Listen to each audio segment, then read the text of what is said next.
গুপ্তচর বৃত্তি ও মার্কিন সামরিক বাহিনীতে গুপ্তচর নিয়োগের চেষ্টা করায় ২ চীনা নাগরিককে গ্রেপ্তার করেছে যুক্তরাষ্ট্র। ১ জুলাই প্রকাশিত এক বিবৃতিতে একথা নিশ্চিত করে মার্কিন বিচার বিভাগ। অভিযুক্তরা হলেন ইউয়ান সে চেন এবং লিরেন রায়ান লাই।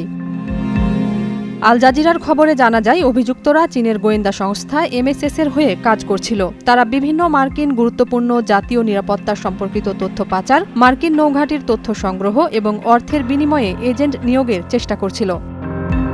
যুক্তরাষ্ট্রের অ্যাটর্নি জেনারেল পামেলা বন্ডি জানান, আমাদের সামরিক বাহিনীতে অনুপ্রবেশ এবং আমাদের জাতীয় নিরাপত্তা ভেতর থেকে দুর্বল করার জন্য চীনা সরকার ধারাবাহিক এবং আগ্রাসী প্রচেষ্টা চালাচ্ছে।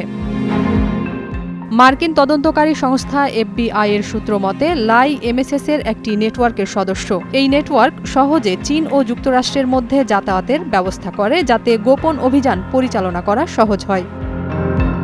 অন্যদিকে চেন পরিচিতদের মধ্যে কেউ যুক্তরাষ্ট্রের সামরিক বাহিনীর সদস্য কিনা তা নিশ্চিত হওয়ার পর লাই তাকে বিদেশে গিয়ে এসব বিষয়ে সরাসরি আলোচনা করার আহ্বান জানায় এবং প্রয়োজন হলে বিমান টিকিটের খরচও বহনের প্রস্তাব দেয়।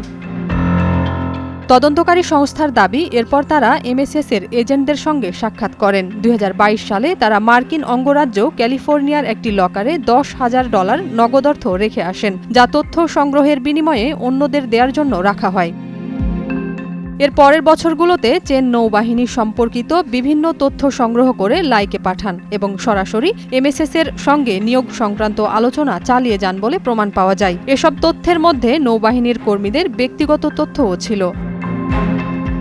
হলফনামায় যুক্ত থাকা ছবিগুলোতে চেনের গলায় ঝোলানো ভিজিটরের ব্যাজ, এক নৌসেনা এবং তার সন্তানের সঙ্গে চেনের ছবি দেখা গেছে, যা একটি মার্কিন বিমানবাহী জাহাজের ডেকে তোলা। FBI জানিয়েছে, এ ধরনের ঘটনা চীনের সামরিক সক্ষমতা বিস্তারেরই একটি অংশ।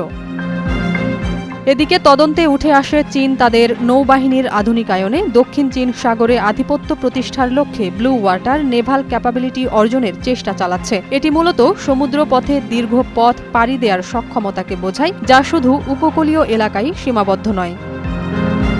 বেইজিং তাদের বিরুদ্ধে আনা অভিযোগ বরাবরের মতোই অস্বীকার করেছে এবং বৈষম্যমূলক আচরণের অভিযোগ এনেছে। এদিকে যুক্তরাষ্ট্র বলছে, যত জটিল ও সংবেদনশীলই হোক না কেন, এমন গুপ্তচর বৃত্তির তদন্ত ও বিচার আমরা চালিয়ে যাব। আমাদের জাতীয় নিরাপত্তা দুর্বল করার যে কোনো চেষ্টা ব্যর্থ করে দেব।